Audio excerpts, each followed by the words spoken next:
Saan dito ang fake at ang original? Paano mo malalaman kung fake ang NextGuard Spectra na nabili mo online?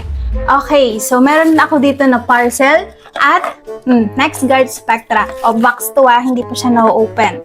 Hi, Doc Rox here and I am a veterinarian. Saan kayo mo-order ng mas mura? Pakita ko yung screenshot at ito siya mismo kung magkano. Around, alam ko nasa 360 or 370. Is, isa na siyang tablet ng NextGuard Spectra. Spectra pa siya na pasok sa 3.5 and 7.5 kilo. At yan mismo. So, buksan natin. Ganito nyo siya makukuha. May naka-ziplock siya, naka-ziplock. Meron pa siyang sticker. Saan ka pa dyan? Meron pa siyang dito. Kung paano ipagbibigay nyo. Alam nyo ba, yung isang ganito, kapag sa isang box, isa lang yung mismong papel na to. So, ano sila nakuha ng madaming ganito? And, yan. Ito, yung mismong nakuha ko sa online. Ito, buksan naman natin.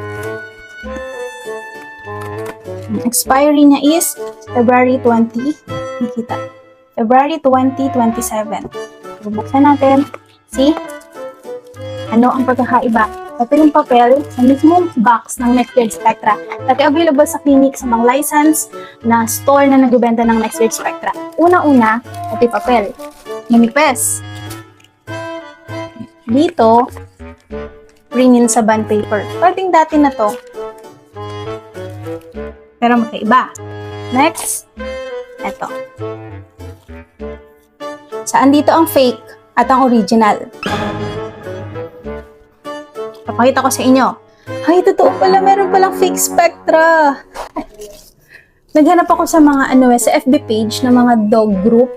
Kasali ako doon Kasali yung page ko doon. And meron doon na dito kayo bumili legit to. Kasi naka-sale sila, mura sila. Ito yun. Fake to. Kumpara dito. Unang-una, sa mga fake products, packaging pa lang is bagsak na sila. Tingnan ito kakaiba. Wala akong masabi. Kung ano yung nakasulat na lot number dito sa blister pack nila is dapat tugma sa kanilang packaging pack. Pero of course, since bibili nga naman tayo ng per piece, hindi natin makikita yung box, diba? So you should ask doon sa pinagbilan nyo kung tama ba. So pwede kayong kapag dumating sa inyo na nakasil na ganyan, hingin nyo yung mismong box. Dapat maipakita nila sa inyo na tama yung lot number sa yung expiry. Pero hindi lang yon. Magkaiba yung mismong square na yan kumpara dito sa fake.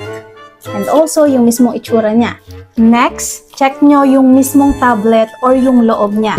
Ang mismong original na NextGuard Spectra, kapag binuksan nyo yan, yung mismong tablet na yan, na chewable tablet ay firm, hindi irregular yung shape, hindi siya sticky, at wala siyang discoloration or parang iba yung amoy.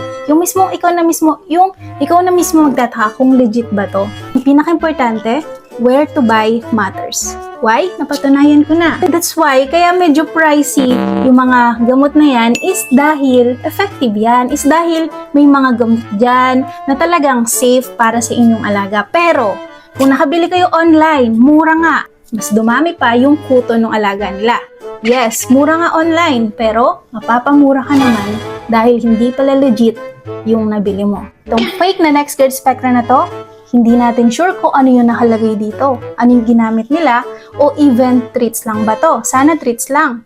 Pero hindi natin alam yung contents kasi nga, fake sila. So, willing ka mang ibigay to sa inyong alaga. So, make sure na i-share nyo itong video na to at maraming maraming makapanood na fur parent na baka yung nabili nilang NextGuard Spectra. Kaya pala hindi nawawala yung kuto ng alaga nila kahit binibigyan ng NextGuard Spectra, yun pala, fake. Okay? So, anong gagawin ko rito? Tatapon.